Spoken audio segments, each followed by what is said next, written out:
You're playing with a set of dice that are loaded towards the direction of disease. We are not healthy as a population. And that is the number one driver of diseases like heart disease, which is the number one killer of human beings. Where and when did you realize that there was a comfort crisis? 80% of eating is now driven by reasons other than true hunger. We tend to think that hunger is an emergency. So you have to embrace short-term discomfort to get a long-term benefit. That is just part of the bargain. Here's a crazy statistic. Wow. It's crazy.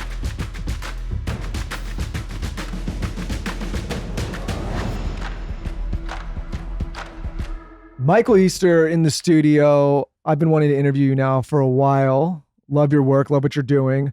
The Comfort Crisis. We're going to get into that. And then your new book, Scarcity Brain, which, by the way, I've promoted like 8 times, and I kept saying it wrong. I'm like, yeah, it's this book. It's Scarcity Mind, but it's Scarcity Brain. And so for the audience that's been hearing me say it, we have the author in the studio now, Michael Easter, new book, Scarcity Brain. To get a little context on you, let's go back a little bit. Let's talk about your childhood and how you grew up. I grew up in northern Utah, outside of Salt Lake City, a only child, single mom. She worked her butt off, built us a pretty good life. I mean, I'm not saying we were rich or anything, but here's a crazy statistic. So in the United States, I'm going to make you guess. What % of single moms do you think live at a level that's considered extreme poverty, which is $200 a week or below? I'm going to let Michael answer and then just What go percentage in the entire United States? Yeah, of single mothers live at extreme poverty or live in extreme poverty, which is $200 a week or below. 20%. Higher. 40. 50. Wow. So if you are a single mom or a child of a single mom, you have basically a coin flip chance of living in extreme poverty. Now, my mom is a very good coin flipper, right? So she started her own business and built that up, worked really hard, and provided a pretty good life for us. We didn't have a ton of extra money, but the extra money that we did have, she would funnel into travel. So every summer, like we always had the shittiest cars. I don't know if I can swear on this podcast. It's been done before. Okay. We always had terrible cars. But we would go on a international vacation for at least 2 weeks every summer. Like that's what she would save up for. And so that was really eye-opening for, I think, the both of us, just like learning what else was out there in the world. And then I went to college on the East Coast. So most of the town that I grew up in, I think my graduating class in high school was maybe 400 to 500. And I think there were 4 of us who went out of state for college. So it was a pretty insular community. And I went to school on the East Coast and then, ended up getting into journalism, working for magazines for a while. And now I'm here doing books. Well, and I think, as I was reading your book in the beginning, you start off talking about addiction and your struggle with that. And I think, and then there's some stats later in the book where you say the earlier you start, the greater chance you have to actually develop addiction. But at what age did you start experimenting with alcohol? I think I was 15 the first time I had a drink. And so I'm 15 years old. And so as you probably know that Utah is very heavily Mormon. So I wasn't raised Mormon. I have a lot of family members who are, but my mom was sort of the, she turned 18 and she moved to Hawaii to go be a hippie in the 60s. And so she's never been active in Mormonism.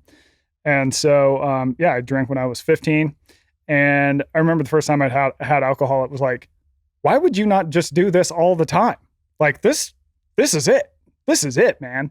It worked for a while. So part of what I talk about in Scarcity Brain with addiction is that when we think of addiction, we often go, why would a person do that? Because it's clearly bad for them. They're doing this thing that is hurtful for them. Now that is true in the long run. But if you're an addicted person, alcohol still works for you in the short term, or doing drugs still works for you in the short term. So the first time, I drank without consequences for a really long time, and it enhanced my life. What's a really long time, just for context? I would say it probably started to get maybe a little darker around 22. Okay. So, you got a good 7-year run there. It was like, I'm in college, didn't ever really have any negative consequences. And then once I got, I would say, into grad school and out of grad school, I could still have times when I would drink and things would be fine, but you start to have times where you wake up and you're like, oh God, what have I done? Like what? Give us an example. Oh, here's a good one. One time I'm in New York and I'm drinking. I black out. I come back to back in Manhattan around where I started drinking. And I'm walking back to the subway and I start going through my pockets and I pull out receipts from like 4 different boroughs that I don't even remember being in, like at all. Like imagine that. And that was the first time I was like, you might have a problem if you don't remember being in 4 different freaking boroughs in New York, right? But at the same time, alcohol still makes you feel better. It solves your problems in the short term, even though you start to rack up long-term consequences. I think I just kind of got off the rails on the conversation, but No. What was the epiphany of when you were like, okay, I'm actually going to admit I have a problem to other people and do something about it? So I had admitted that I had a problem to people who I would say weren't of much consequence in my life.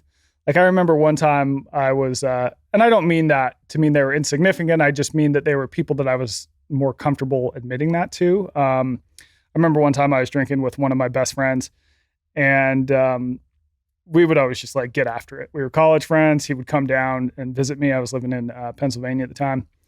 And we're drinking, we're like pre-gaming, we're going to go out. Every time we would get together, it was just like, let's go. And he looks at me and he goes, you ever wonder if you have a drinking problem? And I go, wonder? No, I definitely have a drinking problem. And the way that I said that, it was even a surprise to me. I'm like, oh yeah, that's right. Like I knew. But I would say that when I got sober, what really sort of set it off for me that I was like, okay, I'm committed, is that I called the first person I called when I was like, I got to do something about this and I'm serious. And I called my mom because she's also sober and she's been sober for 39 years. Wow. Good for her.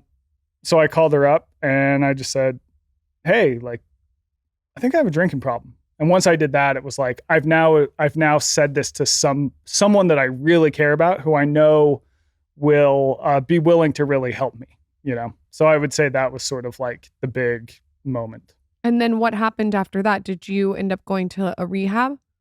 I didn't go to rehab. No, so I had tried to stop drinking a bunch of times before. And, it's one of those things where I think one of my inherent issues is I was always trying to come up with some harebrained scheme to drink less. Now you could manage it. Yeah. That sounds I think great. There's a lot of people. Well, it sounds great until you have the first one. And if your favorite drink has always been the next one, that doesn't work so well.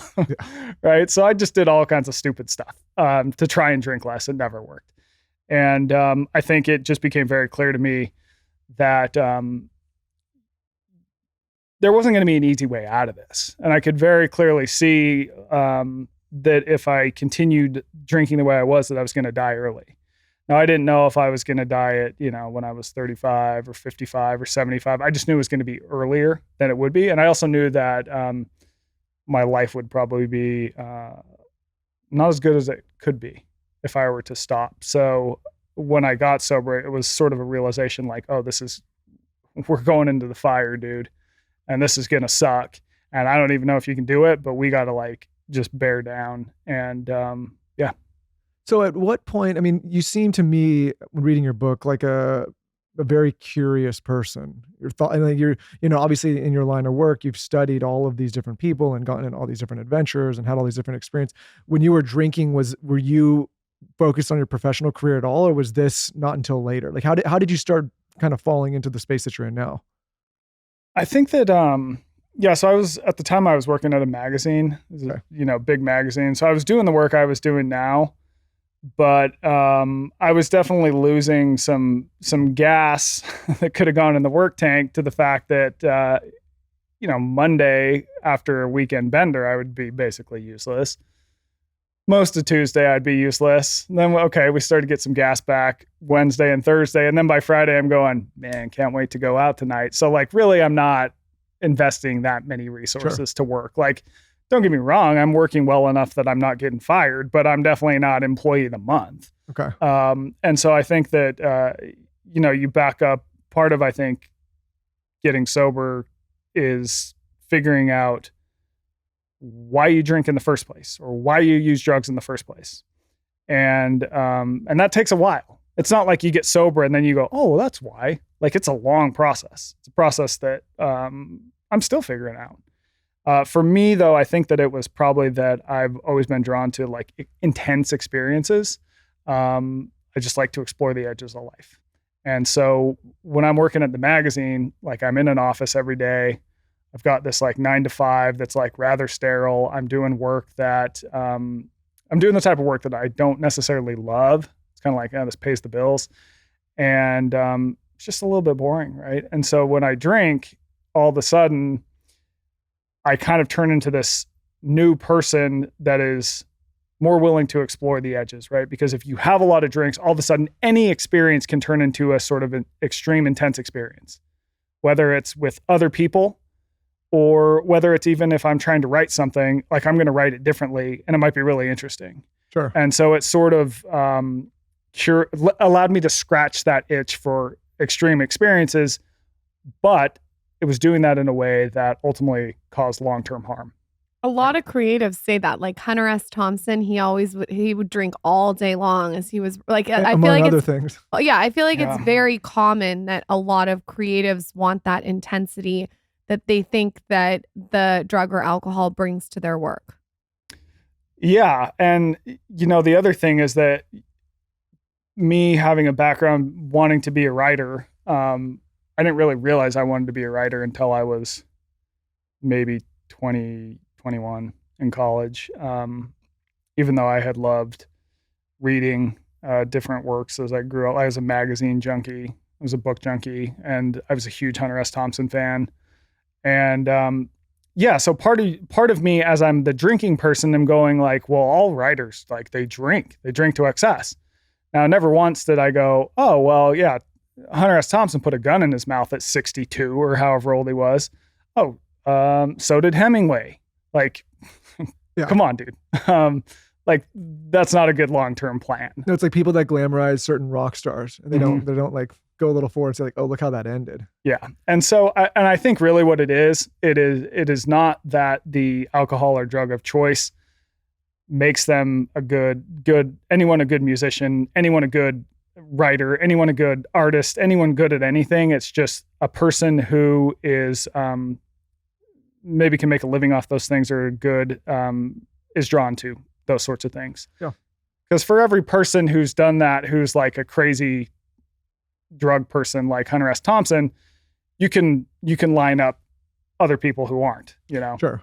Where and when did you realize that there was a comfort crisis? Like, was there a moment that you were just sitting somewhere and you saw something or you read something or you heard something, or was it just like a bunch of little events that added up that you saw that there was something happening?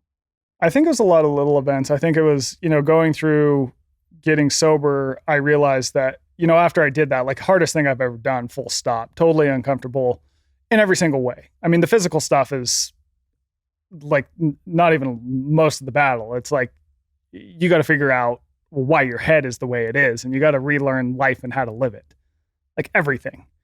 And, that sucks. But by going through that, my life improved full stop, like across the board, things you could measure, things you could not measure. So I kind of make this observation that, in order to improve your life, you sometimes have to do things that are challenging in the short term. Right? It's a big topic on this show. And like I said, a friend of mine, Doug, he gave me your book and it sat on my bookshelf. And then one day I looked at it and we've been talking on the show about, in life for the longest time, I think many of us have this utopia vision of like, one day I'm going to be all set. I'm going to be comfortable. Everything's going to be taken care of. I'm going to have money. I'm going to have all these resources and all my problems are going to go away. And what I try to point out is in my personal life, as things have quote unquote gotten more comfortable, a lot of the times things get more stressful, but my relationship to that stress is maybe a little bit tinged or a little bit warped, meaning like, if you were to look at it outside, you're like, oh, like everything's fine. But I think we are trained, and you talk about this in your book, to kind of look for new discomforts the more comfort you get. And I have a quote that I want to talk about with you and dive into from your book. It says, most people today rarely step outside their comfort zones. We are living progressively sheltered, sterile, temperature-controlled, overfed, under-challenged, safety-netted lives, and it's limiting the degree to which we experience our one wild and precious life. And when I read that, I was like, aha. And this is why we wanted to have you on the show to talk about this. Yeah. So I would say I make that sort of observation about sobriety, and I've always been into like anthropology, like why are humans the way we are, and it and it goes back to the past, the environments we evolved in, and I was still writing for this magazine that I used to work at, and I got sent on this story to profile a guy whose name is Donnie Vincent. He's this backcountry bow hunter and filmmaker, and so I go hunting with him for like a week off the grid in Nevada. And it was uncomfortable. So we like hike into these mountains. We're at like 11,000 feet. And if we want water, we've got to hike, miles down to a stream, carry it back up. Freezing cold the entire time. I'm super hungry the entire time because you're only going to pack in so much food because you're like climbing around all day. I'm bored the whole time. And when I get back to my house in Las Vegas, I felt great. Like I felt like I'd accomplished something. I'd done something of consequence. I was calmer. I was more collected. But I think what I could notice is like, oh my God, like the environment that I'm living in now is so different than what I was in up there hunting. But the environment up there is literally how humans lived for millions of years of evolution. The comforts that most impact your daily life, everything from climate control to how you get from point A to point B, to where your food comes from, to how you spend your time and attention, to literally everything in your life. It's all new. It's all made in the last 100 years, and it's all designed to make your life easier and more comfortable. And so basically being a journalist, I just wondered how that had changed us as human beings. And that's what set off the book. What's interesting is like this is why we wanted to have you on to talk about this, because we talk about, I think it's easy to say like, hey, you have to go get uncomfortable. And a lot of people say that. But what I like about your book is you kind of take some data points and you point out what some of these comforts are maybe quote unquote doing to us. And some of them you have here says physical and psychological problems like obesity, heart disease, cancers, diabetes, depression, anxiety, and feelings of lack of meaning and purpose. And like a lot of these issues we just didn't have, at least in as much abundance years ago. And so I think the question is, from your perspective and from things you've studied, how are these quote unquote comforts harming us? Oh, I mean, well, yeah. I mean, basically every chronic disease that we have now, the stuff that kills us now is a result of how we now live. So for example, in the past, the average human was taking more than 20,000 steps a day. And by the way, they're not just stepping, right? Like if you want to sit down, you're sitting in the dirt, you're having to carry stuff, like every part of your life is physical. And now today, the average person takes about 4,000 steps a day.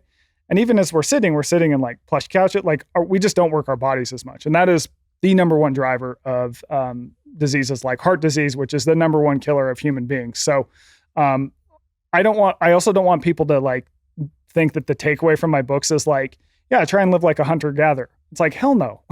I'm not suggesting anyone run around for their food and do all this stuff.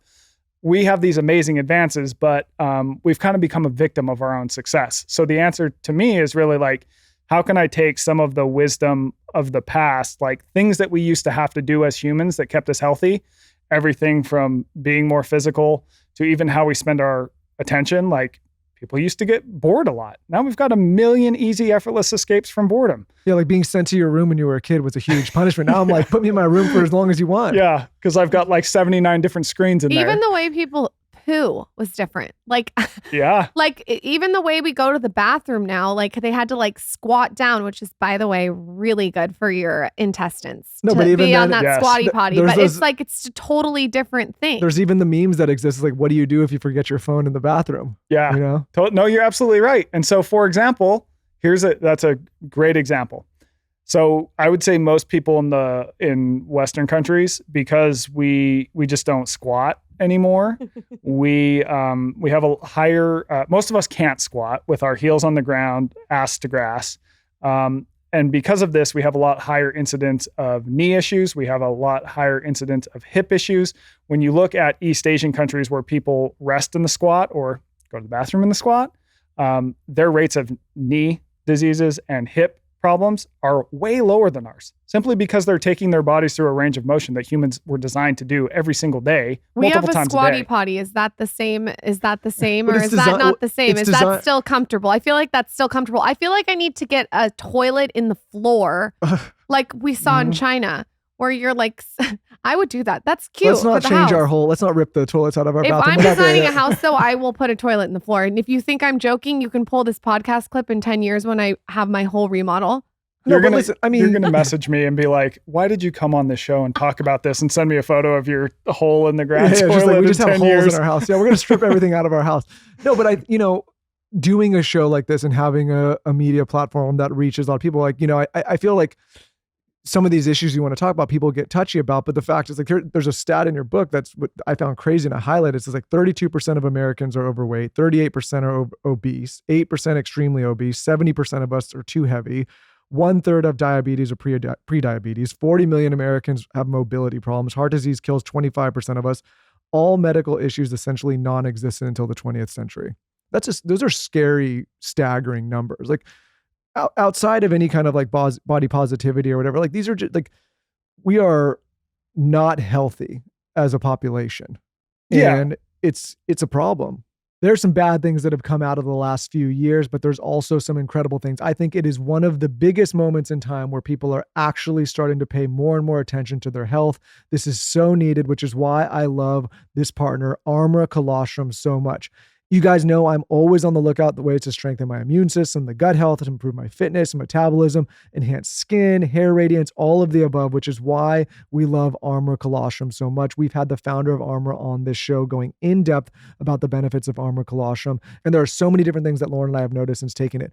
Armra is a proprietary concentrate of bovine colostrum that harnesses over 400 living bioactive nutrients that rebuild the barriers, all of the barriers of your body, and fuel cellular health for a host of research-backed health benefits. Some of those benefits include strengthening your immune system, igniting your metabolism, and fitness performance.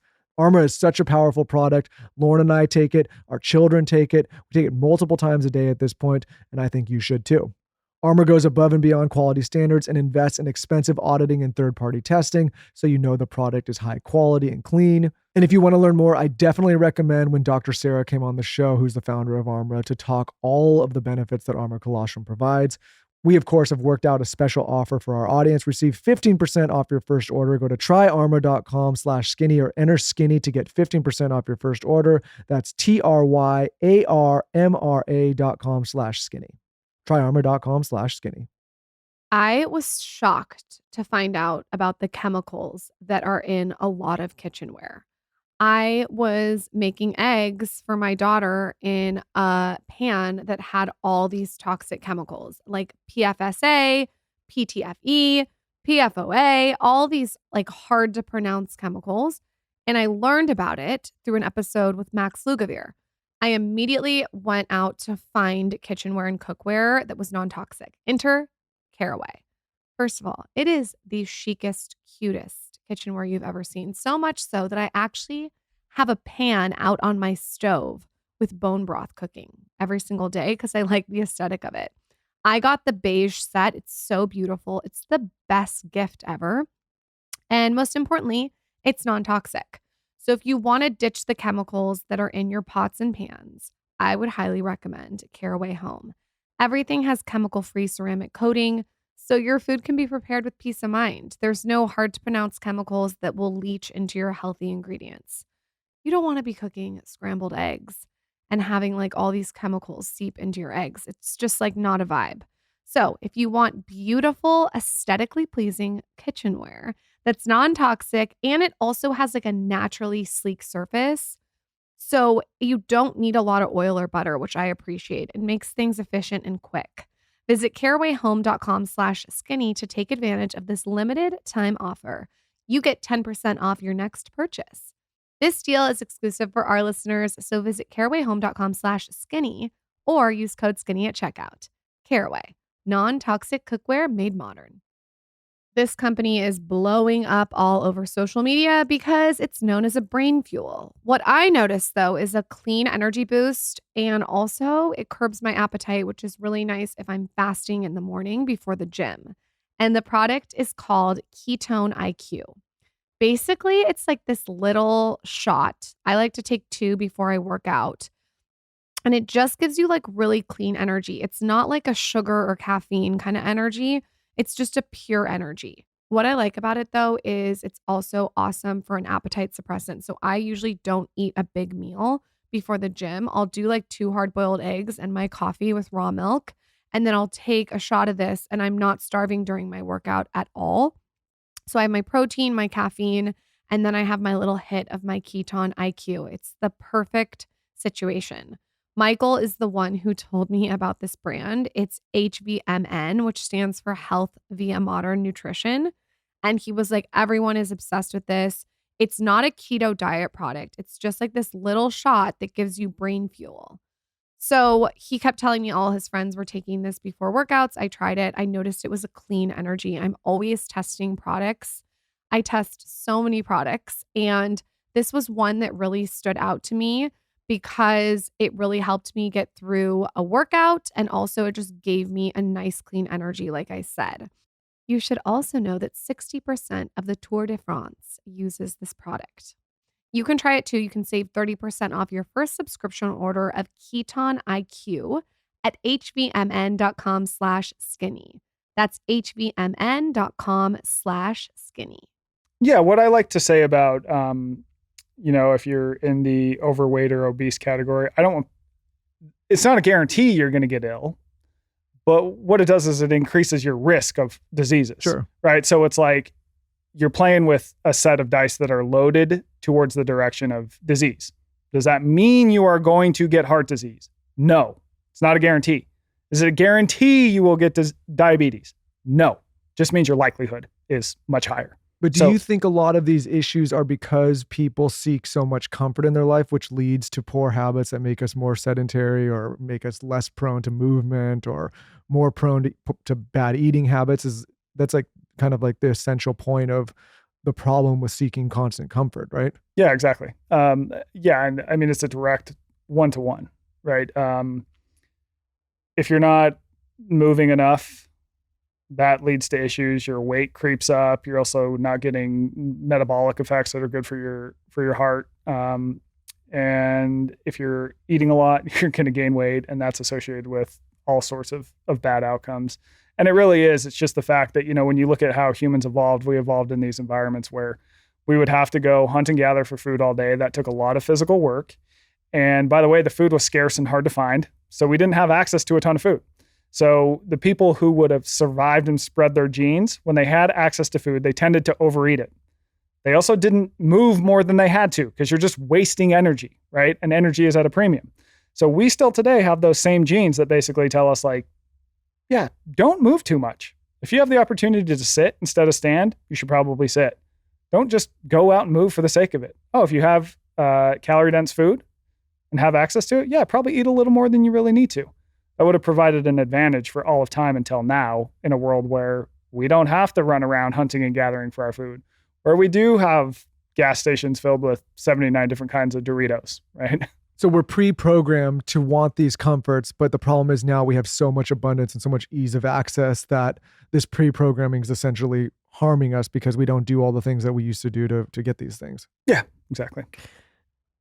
If someone is listening and they are like, oh, I have this problem, I'm constantly seeking comfort, which I mean, most of us are, what are some things that you would sort of prescribe them when it comes to discomfort? Like give us some easy ones that you could do tomorrow. Yeah, well, I mean, I think it depends on what we're talking about, but even something like, we'll start with food. 80% of eating is now driven by reasons other than true hunger. So we eat because it's a certain time. We eat because we're stressed out. We eat because I always eat it when I watch this show. Right. And so I think what happens is people today, we tend to think that hunger is an emergency. Like it's going to build and build and build. And at a certain point, your stomach is just going to implode on itself and you're just going to die. It's like, that's not how it works, right? It comes and goes in waves. It's really not that bad. And so I think even doing something like, try fasting for a single day, not so much that it's going to do you any magic in the moment, but it's going to teach you that hunger's not actually an emergency. And it might actually teach you, okay, this is what hunger actually feels like. And so if I'm not feeling this, like, do I really need to be eating this thing, right? With exercise, something I talk about in the book is rucking. So if you look at what humans are designed to be good at physically, we're good at two things. We're good at covering long distances, slowly running. We would use this to run down animals that we would hunt and kill. And then we would have to, the second thing we're good at is carry those animals back to camp. So we're the only animal that can carry weight for distance. And this totally shaped how we are built. It allowed us to become apex predators. It allowed us to literally take over the world because we could take tools into the unknown, right? We could carry stuff.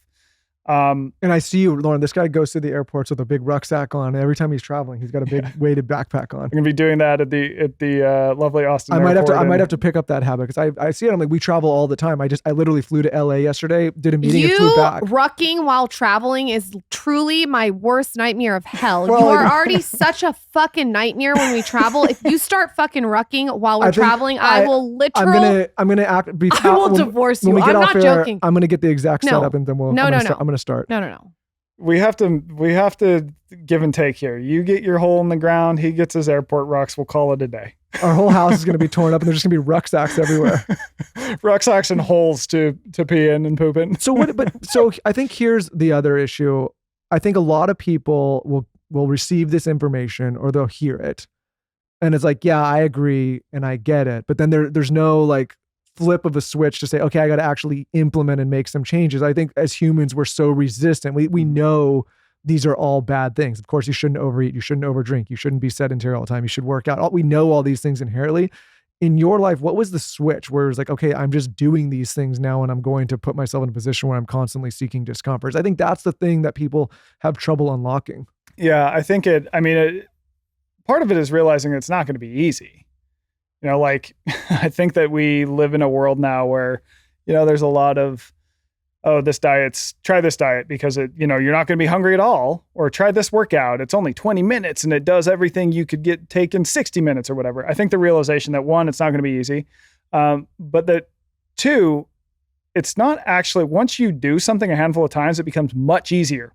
So I think the story of improvement in today's world in a lot of different domains, everything from losing weight to improving your fitness, to improving your mental health, to improving your creativity, to improving your productivity across the board, is basically this. You have to embrace short-term discomfort to get a long-term benefit. That is just part of the bargain. Yep. So I think realizing that once you actually start doing something, it will start to give you these returns in the long run. It's going to take a minute. Right? This is why most people quit their diet after 5 weeks, because they're like, oh, I'm still hungry. This sucks. They haven't gotten to the real benefit yet. Right? But if you can just learn to sort of push through that and really ask yourself, how bad is this? The reality is it's probably not that bad, but it's just, we sort of default to like, I got to find the easy thing. I got to get out of this like slight feeling of discomfort I have.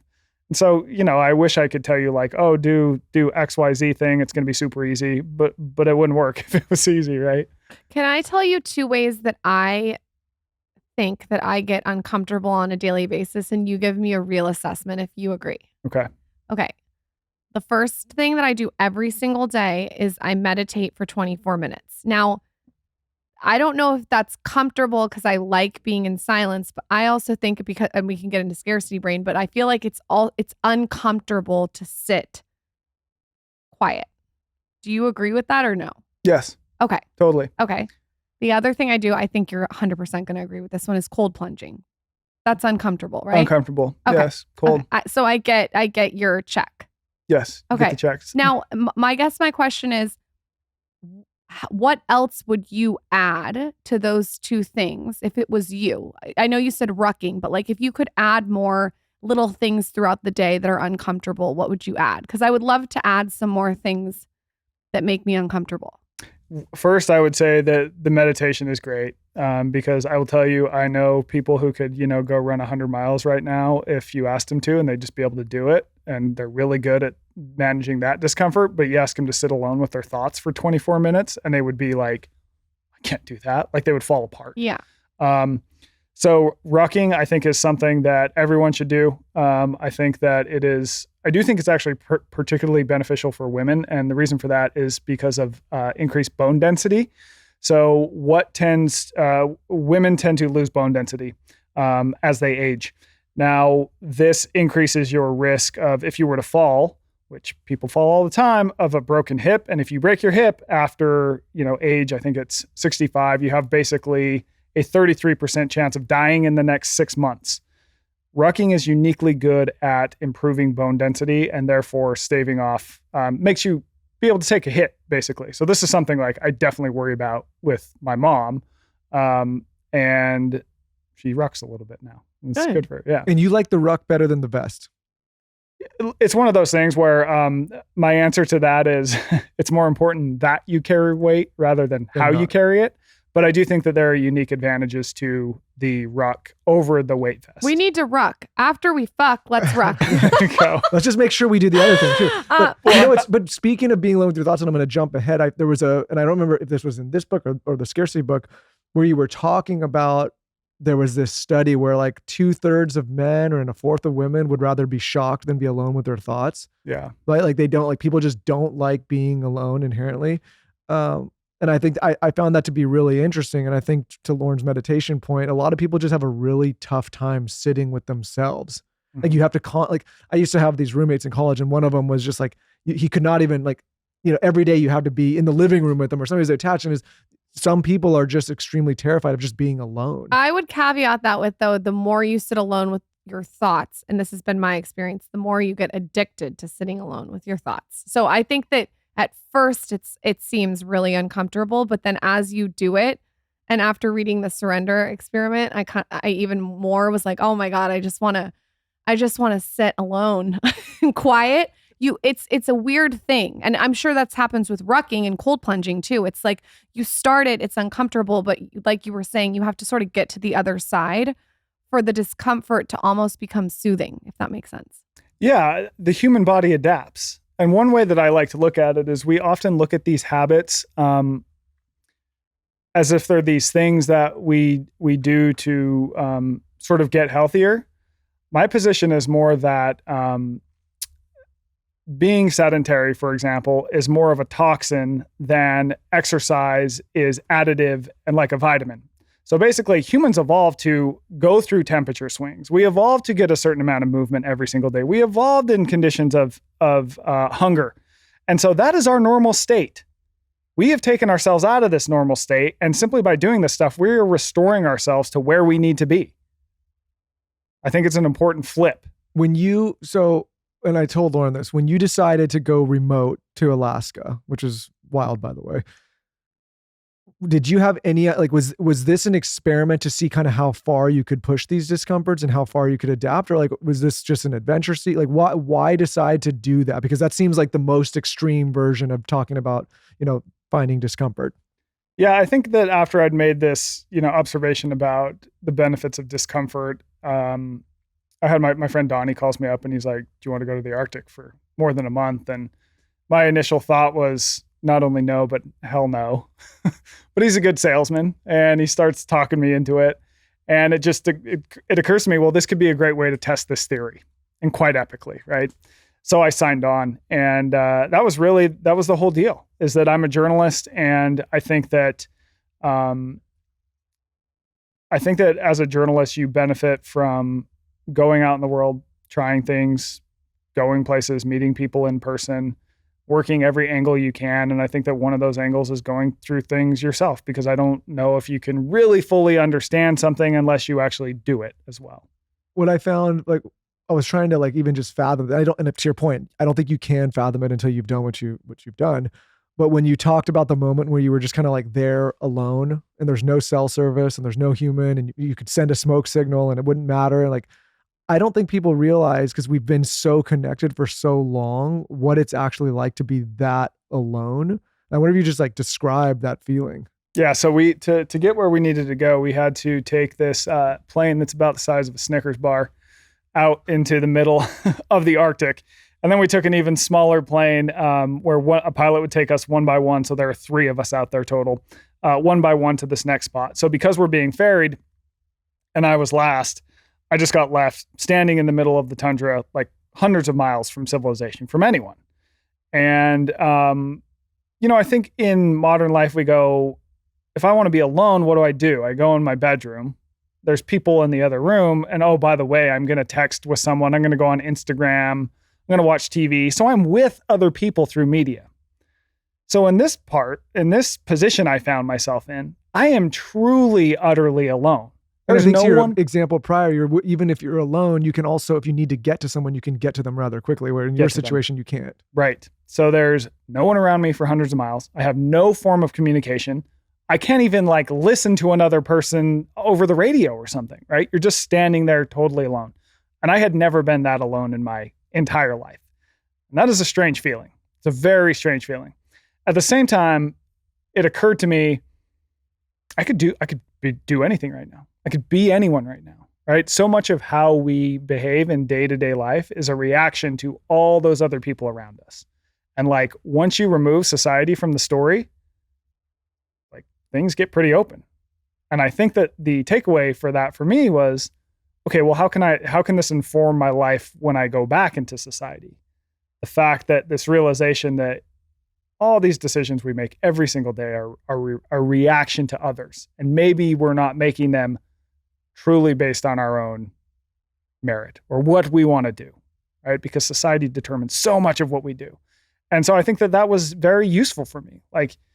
And I think it's useful for the average person. It's how much of your decisions are driven by what you think X person thinks, probably the majority. What you think Y person thinks. A lot of them. So I think one of the underlying sort of current through a lot of my books, I think is being more reliant on yourself, not only through skills, but also just really kind of listening to yourself. What do I want to do with this time that I have on earth, which by the way is very short? And am I making decisions for other people, for what I think other people are going to want me to do? And what skills can I learn to make better decisions, to become more self-reliant, to basically build the tools so I can take names and kick ass with no one at my side? Great. I'm going to bring people with me. Not saying shun society, but I want people to be able to affect things on their own and carry themselves through hard times. When someone comes to you and they want advice, friends, family, about something that they're doing that's making them comfortable, what do you normally say besides read my book? What would be an example? What if they come to you and they say, I've been doing this thing. Maybe they're drinking too much alcohol. They're taking too much drugs. They're taking painkillers. What can I do? What are habits that I can do to help sort of crowd it out? Yeah, I think trying to figure out why you do that in the first place, right? What happens right before you do it? What is that thing that triggers it? I think can be very informative. For a lot of people with a bad habit, it might be something like stress. They might get an email from their boss and that makes them go into the pantry and eat a handful of M&Ms. Figuring out what the trigger is and why you're doing it in the first place, and then trying to find a better substitute.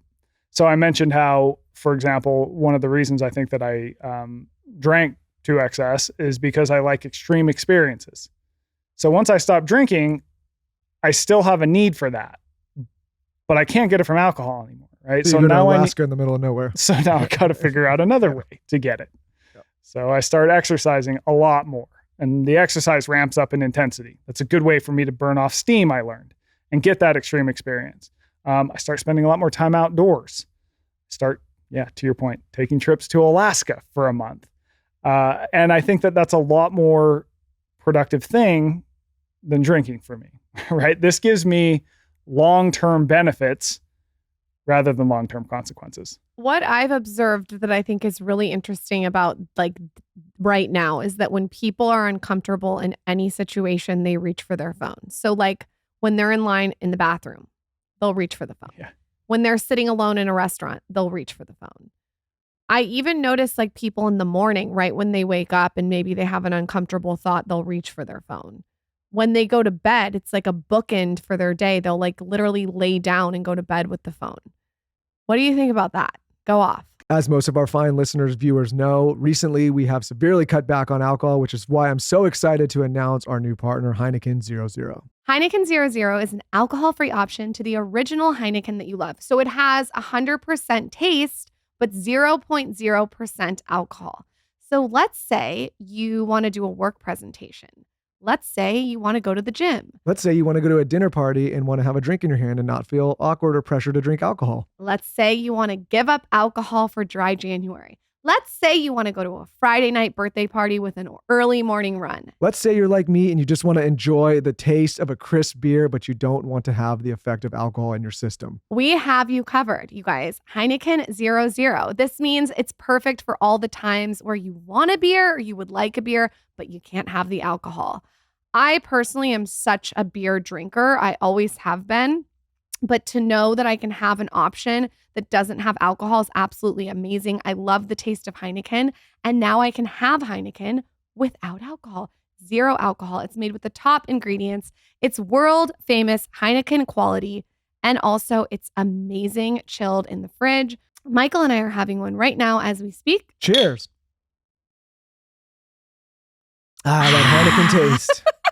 Nothing better than that post-beer swig. This is an amazing alternative to juice, soda, sparkling water, etc. Heineken 00, 100% taste, 0.0% alcohol, and only 69 calories. Now you can. Click the link in the show notes to buy now. Must be 21 plus to purchase. Please enjoy Heineken responsibly. Cheers. I don't know about you, but I had some meals during the Christmas holiday season, and I am ready to take everything up a notch. My workouts, my weightlifting, my walking, my cardio, and I am doing it with a little help from Array. I like Array because it's all about debloating, and everything is formulated by a naturopathic doctor, and everything is laxative-free, vegan, non-GMO, gluten-free, filler-free, nut-free, cruelty-free, non-habit forming. They have this bloat pill that I've been obsessed with forever. It's like a bloat capsule. It has bromelain, which is amazing. It's found in pineapple, and it really helps speeding food breakdown and swelling. It also has ginger root in it, lemon balm, dandelion root, peppermint, slippery elm. Every single thing in Array's bloat capsule is designed to debloat you. I actually love this brand and their bloat capsules so much that I did a co-brand with them and did Skinny Confidential depuffing drops. Every single ingredient is 100% natural and everything offers real results. People are obsessed with this brand online. If you're feeling bloated after the holidays or you just want to like debloat, take a beat, take a minute, this is a really great supplement to add to your routine. How I use it is I use it as needed after I eat like a big meal. So if I have pizza or pasta or something that's heavy on the carb, I'll take 2 bloat capsules. You can go to array.com and use code SKINNY at checkout. You receive 15% off your first purchase or auto ship order. That's array.com, code SKINNY. I need to take a quick break to make sure that I do not have a bunch of selfish listeners out there only worrying about themselves, only getting the best health and wellness products for themselves. You know who you are if that's you. I need to talk to the people that are neglecting their furry friends, their pets, and tell them that if you're just only focused on yourself, taking care of yourself, and not focused on making sure that your pets have the healthiest food, well, I am here to help you, which is why I love our partner, the Farmer's Dog, so much. If you want to extend your dog's life, which who doesn't, and you want to get them feeling younger, healthier, happier, the result of switching your dog's food from kibble to a fresh can can seem like magic. When seeing your dog start acting like a puppy again and the pickiest of eaters can't wait for dinner time, you might think some spells were cast, but the Farmer's Dog doesn't use any sorcery or secret ingredients to make their fresh food, just science. So what is the Farmer's Dog? The Farmer's Dog makes and delivers fresh, healthy dog food straight to your door. Our dogs look forward to this every single morning. It's developed by vets, nutritionally balanced, and made from real healthy ingredients to human food safety standards. Who, again, would not want that for their pets? It's the best option for dogs at all stages of life because it's not kibble, it's not canned goo, it's just real healthy food. Traditional dry and wet food options are highly processed, can use much lower quality ingredients they claim to, and are extremely difficult to portion accurately. Lauren and I, when we switch our dogs to the Farmer's Dog, notice a huge difference. Like I said, they're happy, they're healthy, they're absolutely thriving. And so I need to make sure that our listeners are not only taking care of themselves, but their pets as well. Some of the benefits we've noticed are healthier coats, skin, better breath. So check it out. It doesn't matter if your dog is young or old. It's always the right time to begin investing in their health. We have a special offer just for our listeners. Get 50% off your first box of fresh, healthy food at thefarmersdog.com/skinny. Plus you get free shipping. Just go to thefarmersdog.com/skinny to get 50% off. That's thefarmersdog.com/skinny. So you asked, what are these discomforts that people should weave back into their life? One of them is boredom. So I'll tell you, when I'm up in Alaska, we're hunting caribou up there, and the caribou migrate from north to south. And so we're trying to catch them on this migration. Now, they weren't migrating. So we'd sit on this hill for hours and hours and hours at a time. I didn't have my phone. I didn't have a book. I didn't have a magazine, didn't have a TV, didn't have iPad, didn't have video games, right? Insert a million other things I didn't have. So I find myself bored again. It's like, okay, this is a strange feeling. So what do we do with our boredom? Start reading labels on our food, the nutrition labels, right? Because of this, I can tell you that a Cliff Bar has 250 calories. It's got 10 grams of protein. It's got 6 grams of fat, 49 carbohydrates. Memorized it. Learned a lot of interesting things. We read the tags on our gear. I come up with a Christmas list for gifts for my friends and family for like 7 years, right? But you can't write it down.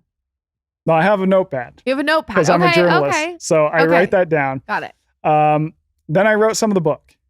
Okay. So why am I telling you this? I basically told you that to tell you this is that we are rarely bored anymore. Right. And when we are bored, we have a very easy, effortless escape from it. Right. We have this cell phone we can grab at any given moment. So when I'm up in the Arctic, it's like, what the hell do I do? Oh my God, this is so terrible. Oh, let's read our energy labels, right? Now, when you look at boredom and why humans get bored in the first place, boredom is basically this evolutionary discomfort that tells you whatever you're doing with your time right now, your time is, the return on your time invested is wearing thin. So if we're sitting and hunting, say it's 1 million years ago, and we need food or else we're going to die, right? We need food to survive. If the animals aren't coming through, we're going to get bored, and it's going to basically tell us, go do something else. So in the past, that something else was often productive. We would go pick berries. We would go find potatoes. We go do whatever. Now, when we feel that boredom, we have a really easy, effortless escape from it in the form of cell phones. And so I think that... Which is a lot of time unproductive. Which is often unproductive, right? Very few people pull out their cell phone and read War and Peace. Very few people pull out their cell phone and go onto Oxfam and donate money every time, right? We're going down crazy internet rabbit holes. We're going on Twitter and getting worked up about, or now X, getting worked up about something. And so I think that the way we spend our boredom has changed. It's no longer used for things that could potentially be productive. So really in a vacuum, boredom is neither good nor bad.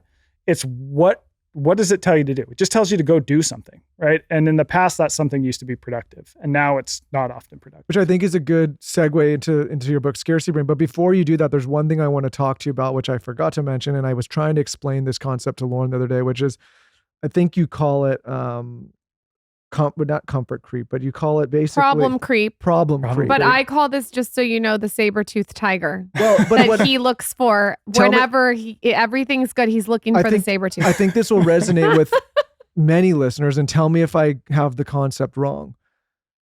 In life, the more comfortable you get and the more you take yourself out of discomfort, our brains are still wired to look for problems or issues. And so you could be in a objectively comfortable situation that many people in other parts of the country would look at and say, like, that would be ideal. Maybe you're sitting in your house, you're in AC, maybe you're alone, but like you could get on a dating app if you wanted to, you could order food delivery service.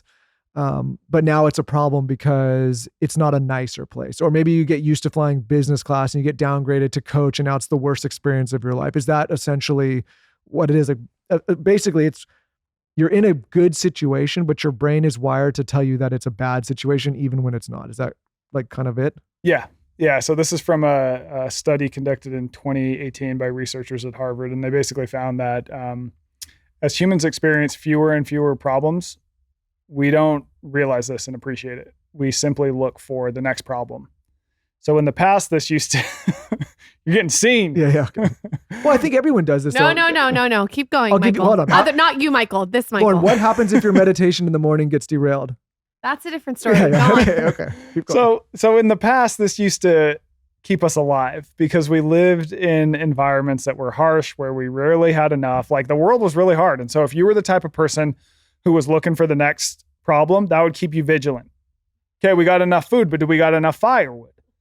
Okay, we got enough firewood, but how's our shelter, right? Like there's all these dangers. And so that keeps you alive. Now applied to today's world where things have gotten a lot better over the last, say, 500 years. Like we're definitely living better. I think people sometimes get mad when we say that on the show, but objectively, if you read history or you look at what, like we objectively are living better as humans. Yeah, it's, how are you going to measure it? So like I think about it in terms of, okay, well, how are things going with lifespan? Well, we live to like nearly 80 now. We used to live to an average of 35. Like, are kids more likely to survive before age 5? Yeah, like thousands of % more likely to survive past age 5. Like all these different things. Hunger's down, literacy is up, people are more free. But when you poll the average American, only 6% of people think the world is improving. That's because we simply look for the next problem, the last problem we encounter, and we go, oh no, things aren't improving. But I think more importantly is this colors how we live our day-to-day life, right? So we live in this really amazing environment, all things considered, but we rarely stop and appreciate it, right? We kind of go, oh, there's a problem there. There's a problem there. But as the world continues to get better, these tend to morph into first world problems. Well, it's how I think like sometimes people will look at people who have quote unquote made it and they're like miserable people or they're, constantly stressed and they don't understand how that could be. But when I read this, I'm like, oh, it's because they have this issue where no matter how good it gets, they're constantly looking for the problem. Yeah. And I think we all do. And I think the way to fight back against it is to sometimes try going without. So I'll give you an example. It's like when I flew up to the Arctic, I hate flying. And because, you're in this small cramped seat, the plane is too hot, there's like a baby screaming, the movies suck, the snacks suck, the coffee sucks, the bathroom's cramped. It's like, yeah, flying sucks, right? Then I go spend a month in the Arctic. I'm freezing cold the entire time. If I want water, I've got to hike down to a stream, bring it back up. There's no coffee. I'm starving the entire time because we only packed in so much food. I'm bored out of my mind the entire time. If I want to go to the bathroom, I got to hike out on the tundra and I got to bring a rifle because there's grizzlies.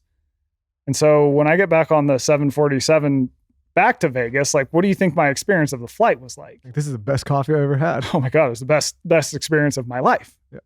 Right. Ample coffee, had like 20 bags of pretzels. I hadn't sat in a chair for more than a month. I'm like, oh my God, this chair is so amazing. The movies, right? I'm watching like Fast and the Furious 99 going, oh my God, this movie is unbelievable. It's so good. And then when I go to the bathroom, it's like you walk down there, you go in the bathroom, hit a little red tab on the sink, and hot running water hits my hands. And by the way, I'm standing in a tube of steel that is hurtling through the air at 600 miles an hour, 30,000 feet above sea level. And I, at one point in my life, was bitching about that. Like, it is amazing the world we live in. All right, here's what I'm going to do for your birthday. I'm going to send you to Antarctica. Alaska. And I'm going to drop you off in a little plane with nothing. No food, no water, no cell phone. And then I want you to come back and I want you to find no saber-tooth. To be honest, though, I might want to go shit on the tundra with a rifle as opposed to going in those airplane bathrooms. Those things can get pretty dicey you might sometimes. Be right. He might be right on that. That's the only one. Okay, let's talk about... No, and I think I just think these are things for people to think about. Like yesterday, I had to fly to LA for a meeting. I did the meeting and I literally got back on a plane right after and came back to Austin. And I was thinking as I was reading, because I was reading your books on the plane, and I was thinking, people just get like, if you would have rewound 60 years, 80 years, like there's no way that travel is possible. Like to go that far, come back in the same day, like literally go over multiple states, do a meeting, come back same day, and then go back to bed. Like it's just lost on people. And I think it's just like, sometimes it's worth it to sit back and contemplate how good we actually have it. You know what else he said to me that really goes with your book? He said, God, traveling is so easy without kids. Because normally we're traveling with our kids under 3, 2. Mm-hmm. And so he like had a really great experience traveling with no kids. But 5 years ago, you would have been like, oh, that was so much to have to go on the plane and come right back. But without kids, it's like a fucking vacation. Changes it. Okay, yeah. So here's like a crazy family story that deals with what we're talking about now. So I have this aunt. This is great whatever aunt, right? So this is like 1840s. She's this Mormon lady, and Mormons got driven out of Missouri to Utah. That's why they came to Utah. So she's part of these trains that came to Utah. So what they do is they have these hand carts, and they have to physically pull these hand carts and walk from basically Missouri all the way to Utah. So it takes her months. They do this in the summer. They're in Utah. They're about getting into Utah in October, November, and snowstorm hits. Blizzard. Parents get killed. She has her legs frozen up to the knee. So this rescue party comes and gets her. They take her to Salt Lake City. Her legs are frozen. They have to cut off her legs at the knee. Yikes. We're not talking like they have painkillers or anything, right? So she lives the rest of her life with basically stumps that the sawing process is really gnarly. So they're always like bad. Apparently she didn't complain her entire life. In fact, she opened up a small business and like produced stuff for the community. They wrote down she was always in good spirits, blah, blah, blah. There's a whole statue to her at University of Southern Utah. Never complained. And like now I'm going to complain because the plane is too hot. And it took her 3 months. And by the way, she lost her legs in the process of going a distance that would take 3 hours in a plane. This is only 150 years ago. Yep. That is like a blink of an eye. It's crazy. No, and one thing, Lauren, I actually didn't even mention this to you, and I wanted to give you a compliment. It's kind of a compliment.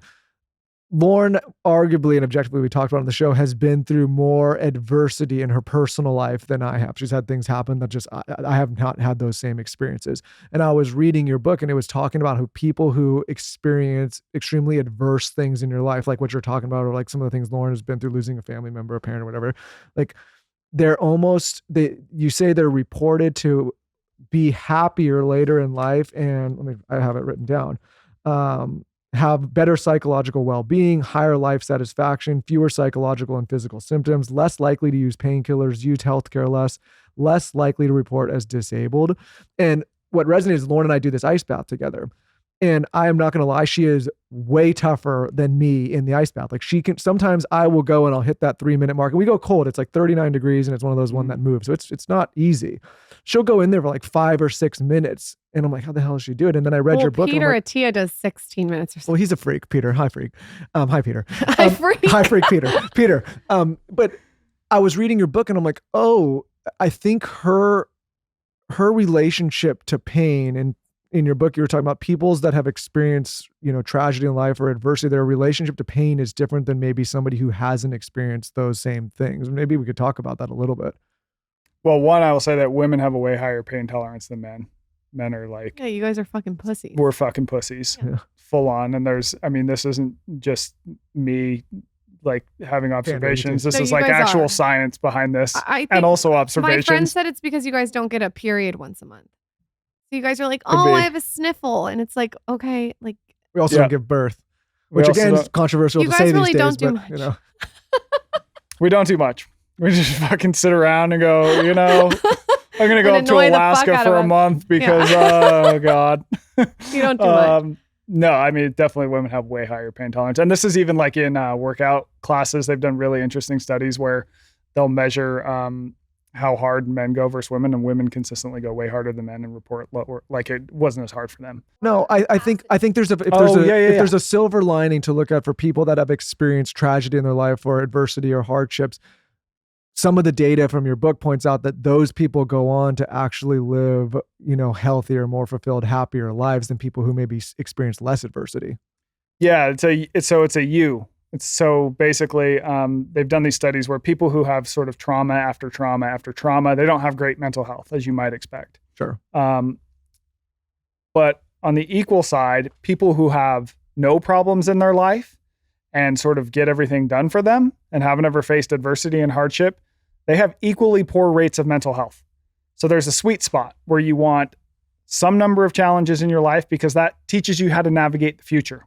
you learn something from that, and it actually sort of gives you skills. So I like to say, when you think about problems are actually opportunities to grow and learn from, because humans, we don't improve when times are really great. You ultimately learn through trying to solve a problem, whatever problem that is, right? That's like very much like the hero or heroine's journey is like laid out by Joseph Campbell. It's like problem pops up. First thing you always do is you're like, I don't want to deal with this. Like I'm going to ignore it. But then if you accept it and you sort of try and solve it, like the nature of solving a problem is that you don't know how it's going to go, right? It's uncertain and it's hard, and you have to like do a lot of challenging things and struggle through that. But as you're doing that, you're learning so much about not only yourself, but also about how do I navigate the future when something comes up. And then you come out on the other side of that, literally a new person, because you have changed. Your behavior has forever changed because of that. And then things are good for a while. And then you have another problem. And then you go through that cycle again. That's like the growth cycle. But the problem is that some people, I think, and I think we all have something like this in our lives, that like, I know I do, where you might have a problem, but you're kind of sitting in that zone of refusal. You just camp out there. Like, I don't want to deal with this. I'm going to ignore it. But by doing that, you risk a lot, because you're not ultimately growing, right? And I think we all have something like that. Oh, sure. I will also say though, yes, you can say that I have capacity for pain, but also I'm like you, where I like things intense. Like yeah. I just like intense things. Like someone's like, I'm like, how should I start meditating? Someone's like, start for 5 minutes. I'm like, no, I want to start for 30. About 24. Let me try 45 minutes. Let me just sit in meditation all day. Like I like ease into the ice bath. Or she's like, I'll be in there for 10. No, I don't like limp dick experiences. I like intense. Mm-hmm. Like I just like, I'm an intense person.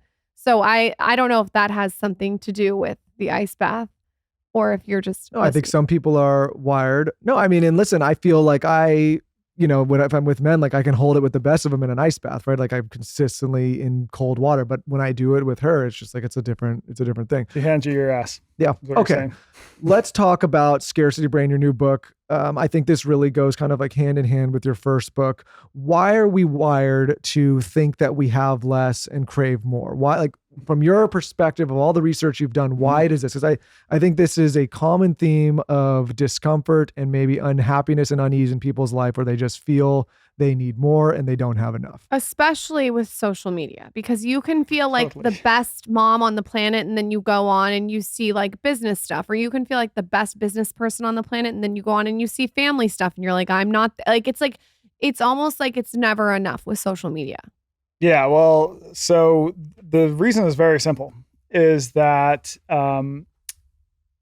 humans came up in environments where everything we needed to survive and thrive, everything from food to possessions to information to status and influence, i.e. what you say on social media, was scarce and hard to find. So if you were the person who defaulted to more of those things, who never felt like you had enough of those things and therefore acted on that, always tried to acquire and were worried about getting more, that would have led you to survive, and you would have spread your DNA. And now we still have those genes that tell us you never have enough. You need to keep getting more, right? And unfortunately, it's applied to a world where we can't have enough. We live in a world where we have an abundance of all the things we're built to crave. Everything from food. In the US, we throw out a third of our food, for example, from stuff. The average home has 10,000 to 40,000 items now. In the past, home might have had 100 items. Information. The average person today sees more information in one day than a person about 700 years ago would have seen in their entire life. To status and influence. So in the past, we probably lived in groups of at max, maybe 150 people. And now you can go on Instagram and write a post that influences millions of people. And you can also have millions of people comment on something you've said or a decision you've made. And in some ways, like all these things are good, right? Like it's good to have more food rather than less. I'd rather, have too much than be starving. I'd rather have the tools I need, but we don't have a governor on those things. So we find ourselves in a world where we're always wanting more, where the answer is we already have enough. And we just don't realize it. So what led you to start thinking about this topic, which obviously we're going to dive more into, but look, along your journey when you, as a journalist, and as you went through the comfort crisis, why did you start focusing on this topic? Yeah, so I finished the Comfort Crisis in May of 2020, which, as you might know, is when the world changed. Yeah. So I finished the Comfort Crisis. Pandemic hits. When the pandemic hits, what do? We go to the grocery store and we hoard as much as we can, right? You're in the grocery store, like fighting for toilet paper, all this stuff. And so I make this observation, like when people think that resources are scarce, like we really hoard them. I think it was one of the most pitiful moments in human history. Oh yeah. Just like if you were an alien watching us and you look down to like these people are charging and taking the toilet paper to your point, which many people didn't evolve with and didn't need for thousands of years. Yeah. And that's like the thing we all were fighting over. The thing. So then after, that initial shock, you start to see people lean into other behaviors where we want more. So for example, a significant amount of people gained weight. People spent a lot more time on screens, on phone screens, computer screens, TV screens. You saw impulse purchases spike, like the highest they've ever been. We adopted all these sort of bad habits. And so to me, it really became this moment where you realize, like, everyone knows that everything is fine in moderation, and yet we all suck at moderation. No one can moderate. And so why is that? And then that set off the journey of finding, okay, why are we bad at moderation? And like, how can we learn to find enough? So when I first saw the book and I judged it by the cover, I was like, oh, this is going to be an expose mostly on like the news cycle and social media, which you touch on. But what I found fascinating was kind of the origin of a lot of this stuff, which was Vegas slot machines, which, Lauren, I don't know if I mentioned this to you, but when you were describing it, I grew up playing all sorts of video games, right? I remember like the first Nintendo and Super Nintendo. It's like I was always in these games, and my dad gave me all this shit saying, if you keep playing these games, you're going to be a total disaster. Now I'm learning kids are making millions playing games. So I'm pissed off. I should have never done this podcast. I should have just stayed playing video games. But maybe you can just describe that a little bit, because when I was reading it and when it transitioned from these mechanical machines to screens, like that's really kind of what set off, I would argue, a lot of the stuff that we consume now. Yeah, that was the pivotal moment. So this is in the 80s in Vegas. And to understand this, you have to understand that before, up until about 1980s, slot machines, no one played them. And the reason for this is because they're these like analog machines where you would play, there'd be 3 reels. You had to get all the symbols lining up on, in one row, and then you would win. And this didn't happen very regularly. Like you'd play, you'd lose, and then maybe you'd get a win for a few bucks. There's no reason to play them. You're not getting feedback, right? So no one plays them. Then you have this guy come in, and his name is Cyred, and he's like this straight up Vegas old school character, right? He's got the maroon suits, he's got the giant sunglasses he wears around town, the like bolo ties with the turquoise. And he makes this observation that his grandkids will play Atari for hours and hours on end. And he looks at this, he goes, well, that's really interesting. But also these kids are idiots because you don't actually win anything when you play a video game. But it makes him have this realization. He goes, could I take this technology and put it into slot machines? And so that's what he does. He takes slot machines from being analog, which literally we're talking physical spinning reels and mechanical parts, into a screen-based game. So now the reels, when they spin, they appear to be spinning on a screen. But what this allows him to do is he doesn't have any more physical constraints. So he makes it so you can bet on, say, all 5 lines. He'll show 5 different lines. You can bet on them all. Or you can bet all these different ways of lines. So you can make 40 bets in one game. And when that happens, chances are, 50% of the time at least, you're going to win on at least one of those lines. So you might put in some money and you win on one, but the catch is what he does, which is the brilliant part, is you might bet $1, but when you win on, say, a couple of the 40 lines, you might end up only winning, say, 50 cents. So your brain registers that I won, but really you still lost 50 cents. Really, you've lost, right? So our brain, and he cues that too by having the machines go ding, ding, ding, ding, ding. So you get all these cues that you've won. You see the number go up. It lights up. Lights up. It's exciting. Yeah. Really, you've lost 50 cents, but you feel like you've won. And so this leads people to play again. So I want you to picture this like, let's say after this, we all go, okay, we're going to dinner. We get in your car. You turn the key. The engine goes, click. What would you do? You turn it again, right? Sure. Click. Now, if we had gotten in your car and it was just nothing, you would immediately call a tow truck. But as long as you're getting signs of life from that engine, You keep going. every now and then it starts to turn, even if it doesn't go all the way over, you're going to keep turning the damn key. This is like what the slot machine does by giving out these little losses disguised as wins. So what ends up happening is that people start playing over and over and over because they're just become a lot more exciting. They're a lot less boring. So slot machines go basically increase across casino floors tenfold. They used to take up a very small fraction of casino floors. Now they're 85% of casino floors. And we now spend more on slot machines than we do on movies, books, and music combined. So the reason I found this so fascinating as I was going through this, and a lot of people are like, why are you guys talking about slot machines right now? Is because I was relating this to how we consume social media. And it's the same thing. You call it a scarcity loop, which is basically like an opportunity, an unpredictable reward, and then a quick repeatability. And it's like you could sit on social all day and scroll and refresh over and over and over and over and get something different. And eventually something's going to click that you really like or dislike, and it's going to trigger something in your brain. And so what you were talking about is like, I feel this technology led into so many other things that we now consume that are now basically hijacking people's minds, putting them in these loops and consistently that they don't realize are going on and that they can't get out of. Yeah, exactly. So what this guy really uncovers is, like you mentioned, this idea of a scarcity loop. So it's got like these three parts. It's got opportunity, unpredictable rewards, quick repeatability. So you got an opportunity to get something of value, unpredictable rewards. You don't know when you'll get that thing of value. You know you get it at some point. You're not sure when. You're not sure how valuable it'll be. And then quick repeatability, you can repeat the behavior over and over and over to try and get the thing of value. So with the slot machine, it's money, right? I could win. I play a game. I don't know if I'll win $1. I don't know if I'll win $100,000. I don't know if I'll lose. And I can play that over and over and over. So once slot machines really start to boom in the 80s and have this crazy upward curve, you start to see technology out of Silicon Valley growing in the 90s and in the 2000s. And they look at that and they go, what the hell's going on in Vegas? Right. So then because they saw how much money it was bringing. They see how you can get people to spend time on device. That is literally the language they use. Time on device. You want to get people to sit on the slot machine for as long as possible, because the longer they are sitting and playing, the more money you're going to win. The math just determines that. Well, this is basically the exact same language that social media apps use, which is or time on shopping device. apps, Yeah, shopping apps. Get people to spend as much time on the device as possible. So you see this scarcity loop. It really gets exploited in slot machines, and then it starts to get picked up by a lot of big tech companies, by online retailers, by all these different industries. And wherever you put it, it manages to do a really good job of pushing us out of moderation. Because think about slot machines. It's like everyone knows that the house always wins in the long run. And yet we still play these things over and over and over.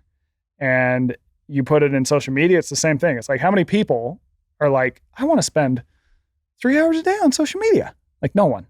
But many people do that. Right? It is slot machine vibes, isn't it?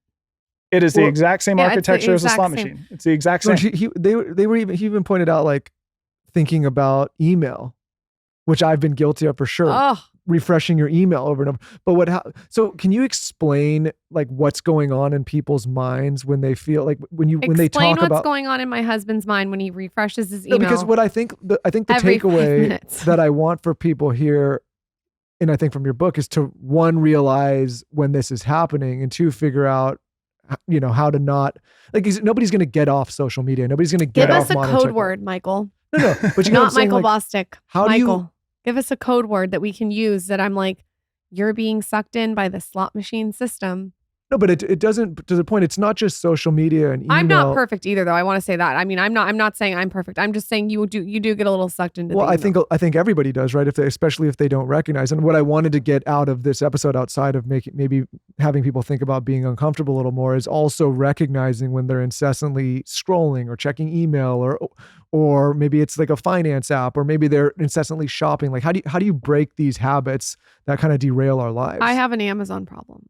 Yeah. Yeah. Everyone's got something. Yeah. So these two things they're all the same. So with email, with social media, with Amazon, you have an opportunity to get something that improves your life, right? For you, it might be that email saying, oh, this deal just came through. It's going to be awesome, right? It's this great news. Or it could be like, I don't know, you get one of your posts goes viral. For you, it's like I'm searching Amazon, I'm looking for this thing, and then when I find the right one, that's gonna do it for me, right? And you search and search and search, whether it's social media, whether it's refreshing your email, whether it's going through all the Amazon stuff, looking for that one item you think is going to improve your life. And it all really hinges on this idea of unpredictable rewards, right? When you know you'll find or get that good thing at some point, but you don't know when, that grabs our attention more than anything else. So this has been demonstrated in all animals. Unpredictable rewards, they grab our focus, they grab our attention, we gravitate to them. And so once you can embed unpredictable rewards in all these different systems, people will obsess over them. Based on your 2 books, if you could wave a wand and give our audience 3 tangible takeaways that they can implement tomorrow. You've obviously done a lot of research. You've learned all these different things. What are 3 things that they can do tomorrow for free? Okay, so I just laid out the scarcity loop. Okay. So become aware of that, because once you become aware of what the system is, it makes you a little more conscious about your use and why you're using it. So I like to say that it's not your fault, because the human brain is wired to focus on unpredictability and really anticipate unpredictability. Like, we want to know if we got the likes. We want to know if the email came in. That's not always to our advantage anymore, right? So it's not your fault, but it is your problem. You got to solve it. And just by being aware of it, you can tend to reduce the behavior more. So this is something called the Hawthorne effect. 2, when it comes to these scarcity loop behaviors, and it could be online shopping, could be an obsession with social media, checking your email too much. It could be getting hooked on stock apps. It could be getting hooked on sports gambling apps. Like, it's in so many systems now. If you can change or remove any 3 of the parts, that'll tend to reduce your behavior. So you could change what the opportunity is. You could figure out a way to take away the rewards, or you could find a way to slow down the behavior. Give an example, like as it relates to, say you're somebody that's scrolling Instagram or TikTok. Like you're saying, put a time limit on, delete the Instagram app on the weekends.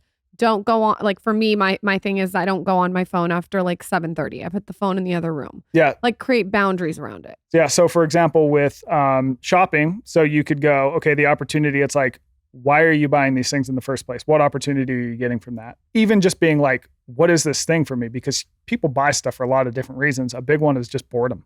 It's like, I just want something to do. And this is like fulfill some impulse, even though I don't need this. So like figuring out a heuristic for like, how am I going to make my decisions? I think changes the opportunity. You could also slow down the behavior. So even 10 years ago, if you wanted to go buy some stuff and go shopping, you had to leave your house, right? You couldn't just be like, oh, it's like 9 p.m. I'm kind of bored. Like, I guess I'll just go on Amazon. Like, you would have had to go down to the store and walk the aisles. And like, you're not going to do that. So that inherently just reduces the frequency of the activity. So in today's day and age, you could be like, okay, I am going to try and buy when I want something. I'm going to try and buy things in person. That's just a boundary I can set. Or I'm going to let something sit in the cart for at least 7 days because this reduces the speed. Like, so if you can slow down a behavior, the less likely you are to do it and repeat it. With social media, a good example would be even something, so you can alter the rewards you get from your phone by using, and this is a crazy trick and it'll make you crazy, is using grayscale. So humans get rewarded by colors. Colors are stimulating. They tell us to do behaviors. Yes. The slot machine should be reduced to grayscale. They would never. People, yeah, they would never do it, but it would work. And I'll tell you, there's been studies where people are asked to keep their phone in grayscale, and their screen time tends to go down by about an hour simply because the phone is not as fun to use anymore. Interesting. Yeah, and so then number 3, I would say there's an idea I talk about in the Comfort Crisis called misogi. And the idea is that I'm going to go out and I'm going to do one very hard thing every single year that I think is, that I have a 50-50 chance at accomplishing. And the reason that this is important is because even today, when we take on hard tasks, we often know we're going to finish them. And having a moment where you're truly going, am I going to finish this? And you have moments where you think, I'm going to quit. I can't finish this thing that I've taken on. But if you can just kind of keep putting one foot in front of the other, you get this other moment where you go, wait a minute, I thought my limit was back there, but I'm clearly past it. So I've sold myself short here. And then the important question becomes, where else in my life am I selling myself short?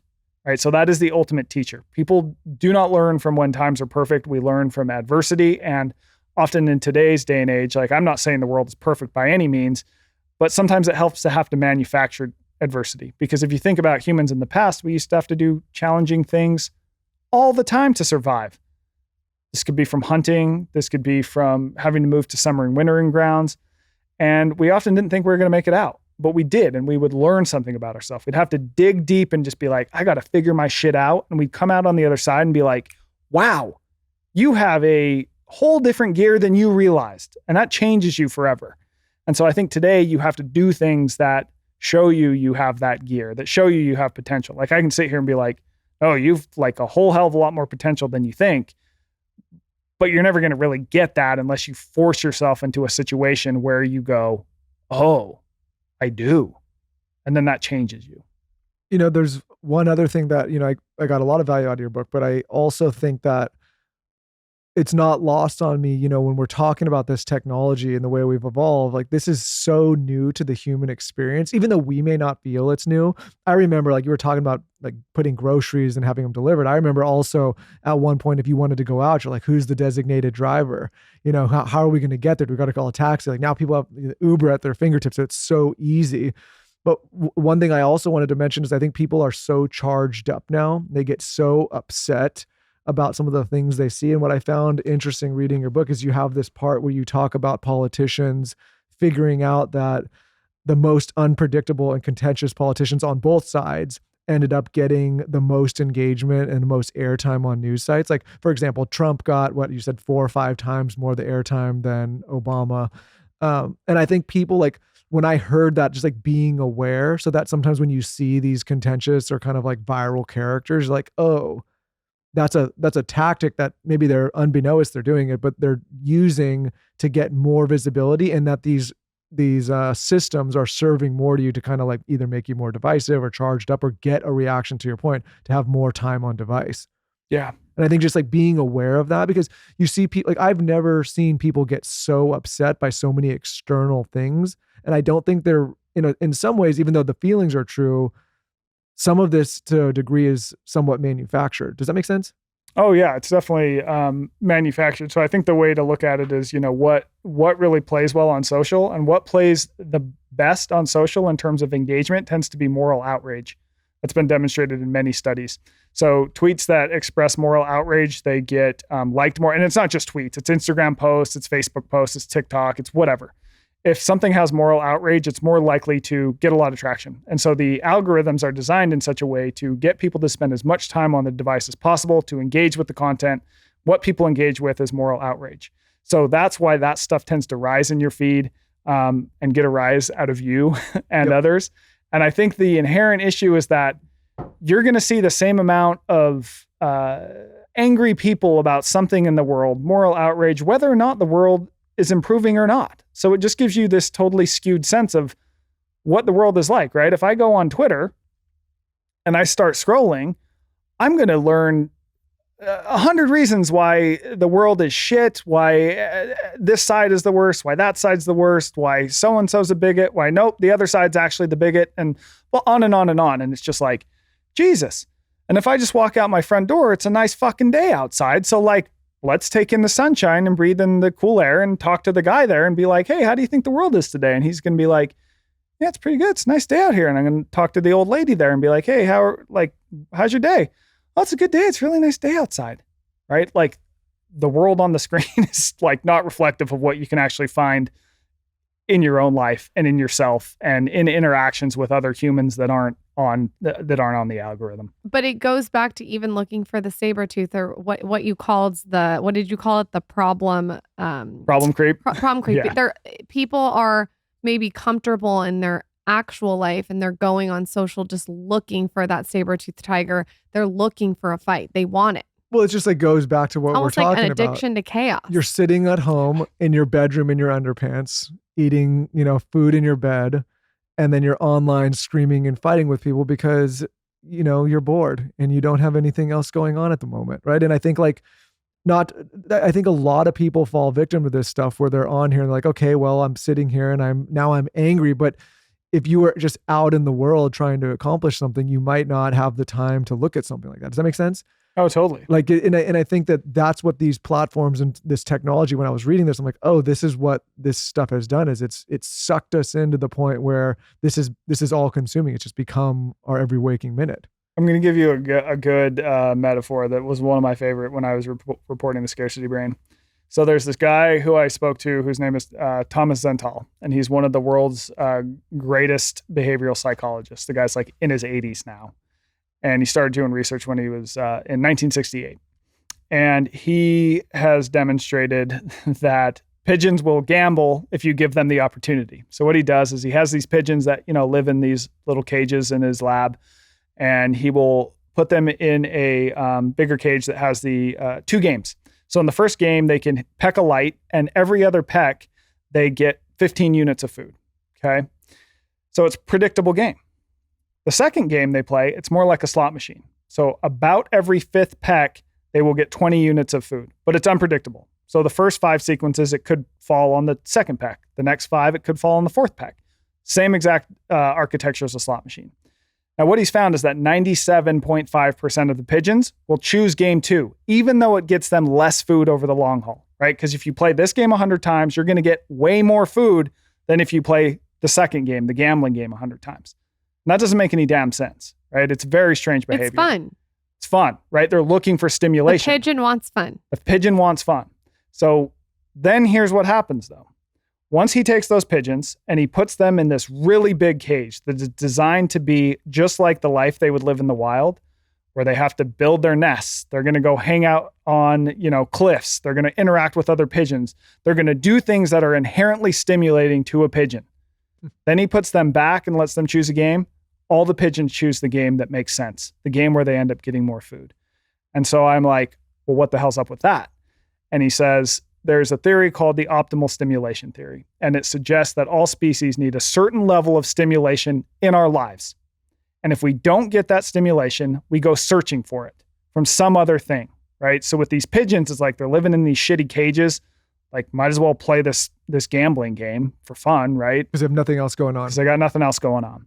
And then his jump was, and I think when you think of humans today, we live lives that are very different than how we evolved to live, right? In the past, humans were we were outside a lot. We had to put in effort for food. We had to put in effort for everything. We had to really flex this will to live, to survive every single day. That is a very highly stimulating environment. You are forced into the present in that.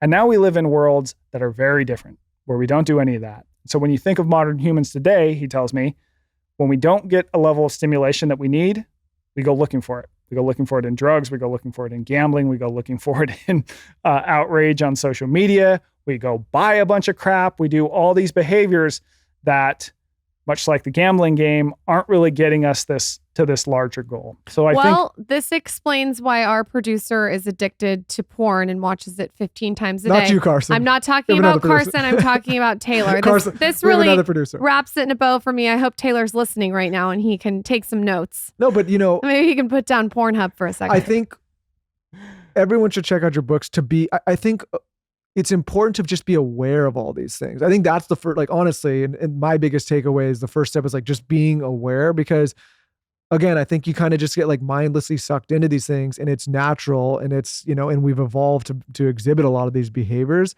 And so I think for me, it's as I've caught myself now, I'm like, okay, why am I scrolling and wasting time? Why do I keep checking that email? Or, why am I buying this thing that I absolutely don't need, that I'm really not that interested in? It's all of these things that you can just catch yourself and be aware. And I think I want to end this on, even stuff like food. I think people why are you eating so much? Why do you feel you need that many courses? Why do you feel you need to eat that consistently? I think I don't know what I was reading. It's food is one of the biggest things that people have these issues with. Is just you're mindlessly doing these things because maybe you were told to, or maybe it's set up, or there's times. Maybe you could speak on that just a little bit. Yeah, I think that you need to find a substitution, really. So for example, going back to, when I get sober, it's why was I drinking? It's because I had this need to go find this sort of, wildness in myself and explore these edges. And I found it through a way that was very counterproductive in the long run. It fulfilled this short-term need I had, but it created all these long-term problems. That's very similar to most bad habits that people have, right? They solve the problem in the short term, but they end up creating long-term problems. So you're choosing this sort of short-term comfort at the expense of long-term growth. And so when I got sober, one, I had to go through absolute hell to do that. But on the other side of that was growth. And I had to figure out, okay, what things can I do that sort of scratch this itch, but aren't going to, lead me to wake up in the morning and go, dude, where's my car? Like, what are ways I can do that will actually enhance my life? It's like, okay, well, hard exercise was one. I'm going to go spend more time outside. That became inherently rewarding and improved my life. It allowed me to scratch that itch. Travel, right? All these different things. And so I think that you kind of have to get down to the root of why and what sort of substitute can I find that will enhance my life rather than hurt it. And I do think that, it really is trusting yourself. Like, people can do this shit. We as a species wouldn't be here if we couldn't affect the world and change ourselves and like do shit, right? And everyone still has that in themselves. You just kind of need to find the spark. Scarcity Brain and the Comfort Crisis. Where can everyone find your books? Pimp Yourself Out. Give us your Instagram. Where can they write to you? All the things. Where can they write to me? I should start taking mail. That'd be cool. Give them your Alaska address. Yeah. Website is Easter Michael. I also write a newsletter. It's called 2%. It's at twopct.com. It's free. Got a lot of good stuff in there. And then I'm on Instagram at Michael_Easter.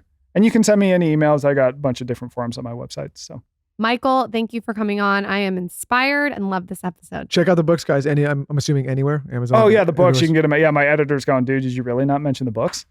The Comfort Crisis, Comfort Crisis Brain. and Scarcity Brain. Yeah. Thank you for doing this, man. Appreciate you. Thank you.